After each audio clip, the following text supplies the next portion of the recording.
আসসালামু আলাইকুম সুপ্রিয় ভিউয়ার্স, আশা করি আপনারা সকলে ভালো আছেন। আজকে আমি আপনাদেরকে দেখাবো যে কিভাবে একটি পিএনজি থেকে এআই ভেক্টর ফাইলে রূপান্তর করব। তো এটা আমরা অনেকেই পারি, আর যারা আমরা পারি না তাদের জন্যই আজকের এই ভিডিওটি। তো আপনারা ইতিপূর্বে দেখতে পাচ্ছেন যে এখানে একটি পিএনজি একটি ফাইল দেখতে পাচ্ছেন। তো এটাকে আমরা এআই ভেক্টর ফাইলে রূপান্তর করব। এখন আমি এআই ভেক্টর ফাইলে কেন রূপান্তর করব সেটার কারণটা হচ্ছে, আমরা যখন কাজ করি আমাদের মনের মতোভাবে কিন্তু এটা কোনো কালার দিতে পারবো না। পিএনজি যে ফাইলটা থাকবে আমাদের, সেই ইমেজটা থাকবে, এটার মধ্যে আমরা মনের মতো কোনো কালার প্রয়োগ করতে পারবো না বা আমরা কালারগুলো দিতে পারবো না। তার জন্য আমরা কি করব, এআই ভেক্টর ফাইলে রূপান্তর করে আমরা এআই ভেক্টর ফাইলে আমরা আমাদের নিজেদের মতো করে কালারগুলো দেব। তো এখন আমরা কি করব, আমরা এটাকে এখন এআই ভেক্টর ফাইলে রূপান্তর করব। তো এটা করার জন্য আমরা কি করব, আমাদের কিবোর্ড থেকে অল্টার চেপে আমরা একটা কপি করলাম। কপি করার পর এখানে আমরা কি করব, এখানে আমরা এটা সিলেক্ট করার অবস্থায় আমরা এখানে উপরে একটি অপশন দেখতে পাচ্ছি, আমরা একটি উপরে অপশন দেখতে পাচ্ছি, ইমেজ ট্রি নামের একটি অপশন।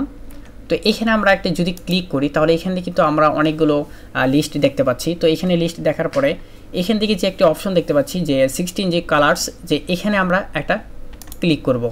তো ক্লিক করার পরে প্রসেস হওয়ার পরে আমাদের এটা এমন দেখা যাওয়ার পরে আমরা আবার ক্লিক করব। উপরে একটি অপশন দেখতে পাচ্ছি এক্সপ্যান্ড নামের একটি অপশন। তো আমরা এখানে যদি একটা ক্লিক করি তাহলে আমাদের একদম ভেক্টর ফাইল যেমন দেখতে সেম এরকমভাবে সিলেক্ট হয়ে যাবে।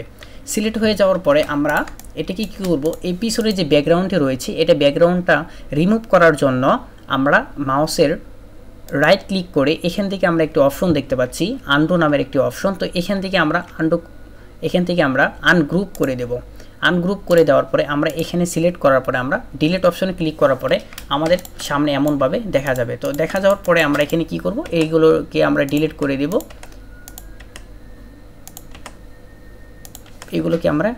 করে দেব। আপনারা দেখতে পাচ্ছেন যে আমরা একটা পিএনজি ফাইল থেকে আমরা কিভাবে ভেক্টর ফাইলে রূপান্তর করলাম। আশা করি আপনাদের অনেক কাজে লাগবে, অনেক উপকারে আসবে। আর যারা আমাদের ইউটিউবে সাবস্ক্রাইব করেছেন বা এখনও করেন নাই, জলদি ইউটিউবে সাবস্ক্রাইব করে রাখুন। আমরা প্রতিনিয়ত নতুন ভিডিও নিয়ে আপনাদের সামনে হাজির হব। আর এখন আমি আপনাদেরকে দেখাবো যে এটা কেন করলাম। আমি এটা করার কি কারণটা ছিল আমার, এটা কারণ একটাই ছিল যে আমরা যখন এটা কালারটা চেঞ্জ করব, তো আমরা এটা সিলেক্ট করলাম। সিলেক্ট করার পরে আমাদের পাশে যে কালার প্লেটটা রয়েছে, তো এই কালার প্লেটের থেকে আমরা কালারটা একটা সিলেক্ট করব। তো আমরা কি কালার করব, এখান থেকে আমরা একটা কালারটা সিলেক্ট করলাম। সিলেক্ট করার পর ওকে ক্লিক করলাম। দেখেন এই কালারটা কিন্তু আমার অটোমেটিকভাবে সিলেক্ট করে আমরা চেঞ্জ করতে পারছি। তো এইখানে যে আমাদের আরেকটা অপশন দেখতে পাচ্ছি পিএনজি, তো এটাকে যদি আমরা সিলেক্ট করি তাহলে এটার কিন্তু কালার আমরা কোনো কালারে আমরা দিতে পারবো না বা কালার চেঞ্জ হবে না। তো কি মজার বিষয় যে আপনারা কিভাবে একটা ভেক্টর ফাইল তৈরি করতে হয় সেটা আমরা শিখে ফেললাম। আজকের ভিডিওটা এই পর্যন্তই। সকলে ভালো থাকবেন। আসসালামু আলাইকুম।